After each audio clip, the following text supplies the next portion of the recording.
sobre esse comportamento do time hoje. O que é que você pediu para os jogadores? Que havia sempre uma deficiência quando enfrentava um time que esperava o Bahia, e hoje o Bahia ele esperou e o Bahia foi a ele. Esse comportamento, o que você tem a nos dizer? Então, em termos de comportamento, o Bahia foi tão agressivo quanto os outros jogos. Se você pegar a quantidade de finalizações do Bahia nesses outros jogos, né, e no jogo que nós perdemos, inclusive, lá contra o Ituano, nós finalizamos mais aquele jogo do que esse. O detalhe é que a bola entrou cedo, né? Uma bela jogada, uma bobeada deles na saída de bola, o Rezende roubou bem, serviu o Davó serviu o Rildo, que teve a frieza de driblar o goleiro e matar. Não sei se teve participação de mais alguém na jogada, de repente, eu estou passando bem rápido. Aliás, né, eu acho que quem veio ao estádio hoje foi premiado com 4 gols bonitos. Todos os 4 gols bonitos, né? 2 gols de chute de fora da área, muito bem dados, e 2 lances de área bem construídos, em jogadas de transição de velocidade. Volto a falar, o Bahia vinha criando, por detalhes, não vinha conseguindo finalizar, ou estava finalizando errado para fora, ou não estava acontecendo. Hoje o gol cedo trouxe a tranquilidade e o Bahia soube se comportar, se postar dentro de campo, não dando praticamente chances para o adversário e tomando conta da partida, né? Criando 4 boas finalizações, né, de gol, e outras tantas ali que poderia, de repente, até ser mais elástico o placar. Fico feliz, mas recém terminou a 6ª rodada. Nós precisamos ter desempenho parecido, com resultados parecidos nos próximos 32. As próximas 32, então falta muita coisa ainda, né? Muita coisa. Mas eu fico feliz em cima de toda a situação, né? Do que o Bahia vem fazendo até aqui. Claro que tem muito campeonato ainda pela frente, você falou, e faltam 32 jogos, mas o futebol é sempre pressão o tempo todo. Mas hoje você não está tão pressionado, né? Você é líder do campeonato, tem 9 gols pró, 7 de saldo, né? Está numa campanha realmente muito boa. Queria que você falasse desse momento do Bahia, de você, dos jogadores, nessa liderança do Campeonato Brasileiro. Bom, quando você fala nós, né? Você é líder, eu quero usar nós. Nós, perdão, o elenco. Não, você está certo, você falou e está me dando a oportunidade de falar nós. Inclusive vocês que cobrem o dia a dia, que de alguma maneira fazem o contraponto, né? Então vocês também, não vou dizer como torcedores do Bahia, que eu não estou querendo ninguém aqui vista a camisa, mas eu estou dizendo como baianos, né? Como baianos dentro do trabalho de vocês. São os torcedores, são vocês, mas principalmente os jogadores. Principalmente os jogadores, o staff, né? Direção. E eu só posso dizer que é muito bom. O momento é muito bom. Mas não podemos empolgar. Não podemos empolgar. Pezinho no chão, firme, forte. O momento de estar em cima, você fica extremamente visado. Todo mundo quer o lugar cimeiro, né? E para se manter do primeiro ao último, da primeira à última rodada lá em cima, não é para qualquer um, não. Nem o Bragantino, com todo o investimento em 2019, conseguiu. No início da competição, quem liderou foi o Botafogo, né? Depois, aí a hora que eles ganharam a frente, não saíram mais. Então eu espero que a gente consiga estar entre os 4 para atacar o acesso e quem sabe até a coisa maior no final. Para mim é muito mais valoroso o momento, não é a liderança, mas sim estar entre os 4, né? E a gente tem que ter o pé no chão. Gostaria de estar todas as próximas 32 rodadas no lugar que nós terminamos hoje, né? mas também consciente que em algum momento nós vamos errar, como nós erramos no jogo passado, né?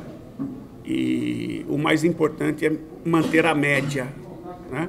E na média a gente estar entre os 4. Guto, somente conversa acertam a equipe quando no jogo anterior do Ituano a gente fala de 15 finalizações no segundo tempo, sendo somente 3 no gol. E hoje eu acho que se a gente for contar, a gente vai contar mais ou menos 3 para fora. E o time finalizando melhor, finalizando no gol e fazendo os gols, que era coisa também que vinha sendo cobrada. A gente não pode esquecer que o Ituano teve uma postura e foi um grupo extremamente aguerrido no defensivo. E se a gente talvez no início do jogo contra o Ituano tivesse feito o gol, e nós tivemos oportunidade, talvez o jogo fosse outro. Eles teriam que abrir um pouquinho mais e talvez a gente tivesse encaixado um resultado bom também. Isso é o futebol, né? Cada jogo é um jogo, cada momento é uma história, né? A cada gol que a gente fazia, obrigava eles virem mais. Só que aí a gente postou, não deixou eles virem e contra-atacou. Tanto é que o quarto gol sai de uma bola de escanteio, onde o Luiz Otávio faz o corte. Na sequência, quem que pegou? Acho que foi o Davó. Davó já pegou, arrastou 70 metros, dá no Rildo. O Rildo dá de novo no Davó ou não? Dá no Daniel. O Daniel entra, temporiza a jogada e serve o Marco Antônio. Foi um contra-ataque. Vamos colocar 105 metros, cada área tem 20 metros, né? Daí 65, foi um contra-ataque de 65 metros. 65 a 70 metros. Então, é trabalho. E por incrível que pareça, né? Como o Rildo entrou só no segundo tempo, o Rildo chegou aqui e treinou. Treinou finalização. O Davó treinou, todos eles treinaram um pouquinho de finalização. Não é pelo fato de ser. Se a gente tem 10 minutos, nós estamos treinando 10 minutos. E graças a Deus as coisas têm dado certo. Quando a coisa está muito pesada, aí você tira completamente. E agora nós temos uma semana, né? Na realidade não é nem uma semana, né? Mas são alguns dias. E, por exemplo, domingo, pela viagem, nós vamos ter condição de treinar. Mas pela carga de trabalho que nós vamos dar antes, não vai fazer falta. Então, são situações que você está planejando lá na frente, né? O Departamento de Fisiologia, nosso preparador físico, está pensando lá na frente e também dando retaguarda para o nosso trabalho. Guto, um jogo em que o Bahia esteve bem, conseguiu o gol cedo e encaixou isso que você acabou de falar, a sua transição, que é muito efetiva, principalmente quando vem de trás com o Luiz Henrique, que tem uma velocidade grande, e o Bahia acabou tendo um resultado positivo. Eu queria que você destacasse a importância do trabalho do sistema defensivo para dar esse suporte para o ofensivo, porque a entrada do Rezende parece que deu mais solidez ao sistema mais defensivo, corpo, né? mais corpo, mais força, e deu mais liberdade para que o Daniel pudesse estar mais à vontade para municiar os atacantes. Queria que você falasse disso e dessa semana importante com 2 jogos fora de casa, por competições distintas, mas também importantes para o Bahia. Sim. A questão do Rezende, vamos colocar. O Rezende está aqui desde o início do ano. E ele veio numa crescente onde ele criou para ele um nível de importância na equipe que todo mundo sabe. Acaba o jogo, é só perguntar. Nunca ele vai jogar abaixo de 7. De 0 a 10 ele nunca vai jogar abaixo de 7. Quando ele vai mal é 7. Por quê? Porque é um cara, ele tem um nível de marcação, ele tem um nível de proteção, ele tem um posicionamento dentro de campo muito bom. Não é um cara tão ofensivo, né? Não, dificilmente ele vai aparecer na frente para fazer um gol. Já apareceu, mas não é sempre, né? Não é a característica dele. A característica dele é desarmar, servir e sustentar. Desarmar, servir e sustentar. E isso ele faz muito bem. Quando entra o Emerson. O Emerson é outro jogador de muita qualidade, né? De muita pegada. Só que o Emerson não teve o tempo de adaptação ainda que o Rezende teve. Ele está num processo de adaptação, né? Então, pode ser que daqui um mês e meio, 2, o Emerson esteja sendo tão efetivo quanto. Hoje ele tem sido importante, mas não com o desempenho ainda do Rezende, né? Então são jogadores que você vai ganhando. Rildo hoje fez um partidaço. Davó, em que pese não ter feito gol. Cara, Davó teve 3 assistências, incomodou demais os zagueiros, puxou N contra-ataques. Não é porque ele não fez gol. Hernani, na Série B, fez o gol mais importante. O gol contra o Sampaio aos 52. Né? Então, não preciso que ele faça gol, desde que a equipe esteja conseguindo os gols. E o gol dele vai sair ao natural. E a hora que ele fizer um, ele não vai parar aí. Ele vai vir outros. O mais importante é que a mobilidade dele, a movimentação dele se torna muito importante para a equipe. Respondi? Falta alguma coisa? Os 2 jogos. 2 jogos difíceis. Vamos pensar primeiro no Azures, né? Depois nós temos mais um tempo para pensar no Vasco, não é isso? Isso. Terça e domingo. Terça e domingo, então. Embora seja mais encolhido, é perna curta, né? Mas a semana de perna curta, que é 5 dias, mas é maior do que os 4 dias. E 3 dias que às vezes você vai para dentro do campo. Então é um descanso importante de uma viagem longa, com algum tempo para se corrigir, para se direcionar algumas coisas importantes dentro da estrutura. O Vasco é uma equipe que vem encostando no bloco de cima, vem crescendo e dentro de casa tem sido forte. Espero que a gente possa fazer um grande jogo lá e trazer o resultado. E contra o Azures também. A gente sabe o quanto foi difícil aqui. Não é pelo fato de jogar em casa, eles não mudam postura. Então nós temos que criar alguma coisa a mais e temos que ter a felicidade de marcar na frente deles, porque daí eles vão ser obrigados a abrir.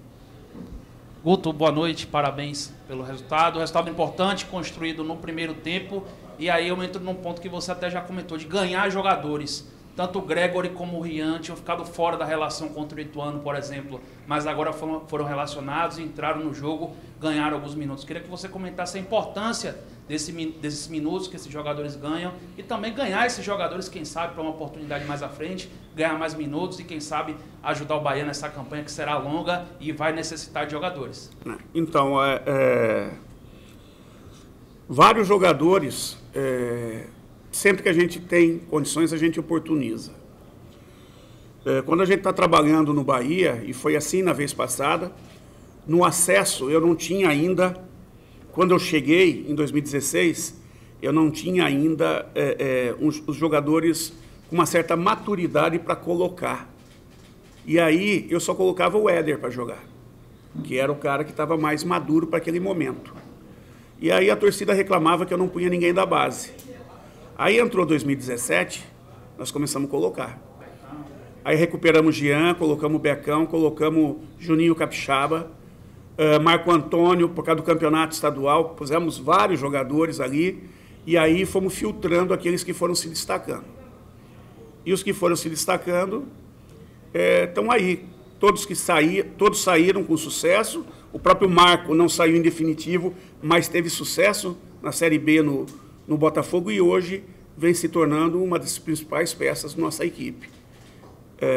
Hoje, o Bahia tinha 6 jogadores da sua base até sub-20.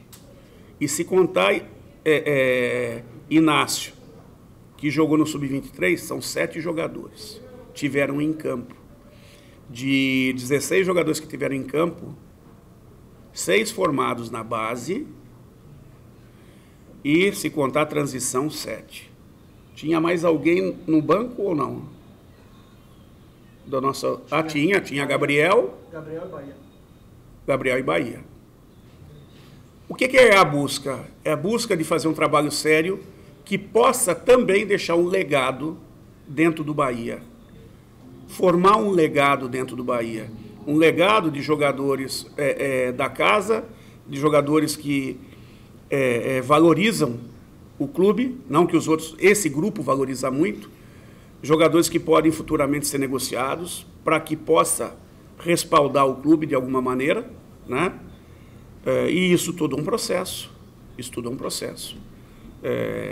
Você vê, o Gregory não jogava na equipe principal desde das 2 partidas iniciais do Campeonato Baiano. E voltou hoje com outro nível. Quando ele entrou lá atrás, ele entrou pelo lado do campo, e a gente foi percebendo que ele não é jogador de lado, ele é jogador ali onde ele entrou, e vem sendo um dos meninos que mais tem se destacado nos treinos. E nós temos outros para colocar, sempre oportunizando, né? Agora, é tempo. Hoje Borel terminou o jogo, fez um partidaço e terminou o jogo, né? Então, é um pouco de paciência dentro do processo. O Borel não vai mais voltar a ter isso. Vai. André também vai ser trabalhado, né, para evitar acontecer o que já aconteceu. Melhorar a sua qualidade técnica. Se ele vai responder, aí é uma questão dele, né? O importante é que nós estamos fazendo o trabalho. Nós estamos dando ferramentas para eles e tentando amadurecer. Para que entrar, está o mais perto possível da condição de entrar e ficar. Guto, eu observei que o Patrick hoje jogou talvez em outra função, como se fosse um terceiro zagueiro. Isso foi uma situação para que você tivesse, digamos assim, uma situação de mais facilidade para chegar na área do adversário com mais intensidade, ou eu estou errado? Não, a gente estava fazendo em outros momentos a abertura de 3. Nós usamos o Rezende algumas vezes por ter o pé esquerdo, né? No jogo contra o Ituano começamos a usar o Emerson. Por quê? Porque o Patrick tem muito bom passe na ponta do losango que se forma na saída de 3. E às vezes a gente sai com 4. Aí não precisa baixar. Mas quando o adversário vem com 2 homens na frente assim, facilita muito a saída de 3. E o nosso time tem encontrado na saída de 3 uma qualidade de jogo muito interessante. Não que não jogue na saída de 4, também. Mas quando a equipe tenta se fechar na saída de 4, pressionar a saída de 4, na saída de 3 a gente encontra facilidade. Você vê que o segundo tempo do Ituano nós conseguimos ter... Faltou o gol, né? Nós conseguimos ter muito jogo. E o Patrick, um dos triunfos do Patrick entrando na equipe do Bahia com o Dado foi justamente construir centralizado aqui. Mas depois ele posicionava aqui. Então os 2 zagueiros abriam, ele posicionava aqui e ele sabe não só ficar aqui, mas sair para o jogo. Então foi isso que foi adotado, porque na hora de marcar ele não ficava como terceiro zagueiro. Na hora de marcar ele subia para a condição de volante. E isso foi possível por quê? Porque do lado dele jogou o Rezende, que é um segundo volante, né, que consegue ser até um primeiro, tem muita pegada, então permite que esse deslocamento do Patrick seja mais equilibrado, né? E a nossa equipe consiga deslanchar. E o Daniel fica solto. E aí, graças a Deus, as coisas têm andado. Guto, boa noite. Você citou no início da coletiva aquela questão de quando está na liderança, fica muito visado, a torcida empolga, os jogadores também ficam empolgados. Mas a última derrota deixou a torcida um pouquinho abalada, triste. Porém, hoje aqui em campo, o time demonstrou que não sentiu muito isso. Como tem sido essa conversa com o grupo para que mantenha o foco no acesso e não sinta tanto as derrotas que vem acontecer? Cada jogo é uma história. A gente poderia estar abalado se a gente tivesse começado mal a competição, né? É o tipo daquela coisa. Quem vence na vida são os resilientes. Aqueles que confiam. Você pode cair 10 vezes. Se você souber levantar 11, tiver força para levantar 11, você está triunfando na 11ª. Então é esse o comportamento sempre. Isso não quer dizer que nós não vamos cair, né? Nós vamos ter jogos que nós vamos perder. Mas o importante é estar visando o triunfo. A hora que você visa o triunfo, o tempo todo, você consegue emplacar 2, 3, 4, né? 6 jogos, 4. Foi isso? 4 triunfos em 6 jogos. E o empate. Tá? Então, é isso. É esse comportamento. Isso aí, eles vêm se cobrando o tempo todo. O tempo todo. Teve uma pergunta que eu queria ter entrado nesse ponto e eu acabei... eu não me lembro quem fez da parte defensiva, acho que foi o Pitinga, da parte defensiva. Baraúna. Da parte defensiva. E eu queria ter entrado nesse quesito e eu acabei me passando, né, falando e me perdi. Hoje, você vê comportamento. O Marco Antônio cobrindo o Borel. O Borel passou, não recebeu, houve o corte na intermediária, o Marco Antônio cobriu o Borel, acabou se tornando lateral, fez o desarme como lateral e o Borel voltou como ponta. O Rildo, a mesma coisa. Davó, a mesma coisa. O Daniel, nos jogos passados, fez várias vezes essa situação de recomposição para vir roubar a bola. Então, é um pelo outro, o tempo todo, um entregando para o outro, né? Um compensando o outro. E esse tipo de situação que traz o resultado, né? E traz a confiança. Guto? Voltando um pouquinho para a Copa do Brasil, o Azures foi um time bem fechado, que deu um pouco de trabalho para o Bahia, o placar está em aberto.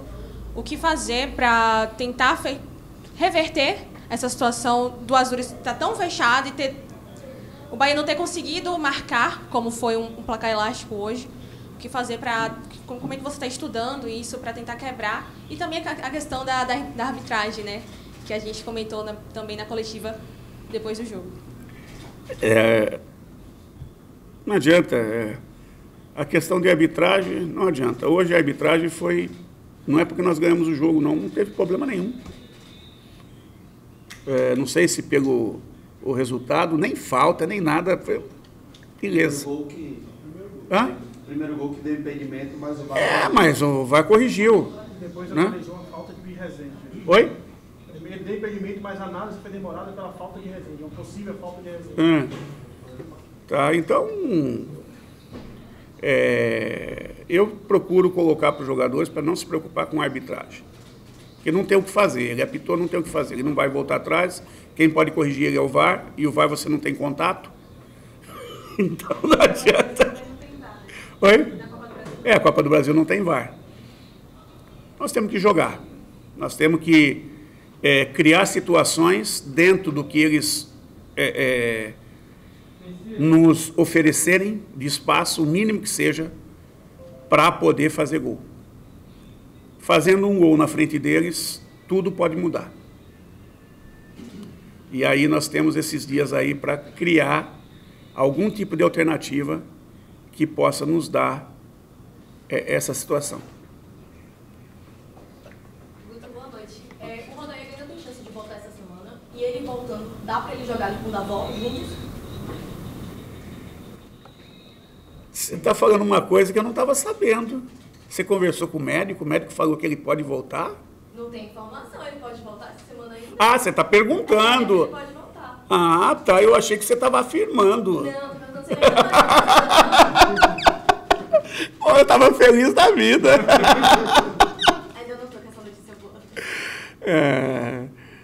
Vamos esperar, né? Mas ele não tem condição de voltar para esse jogo, não.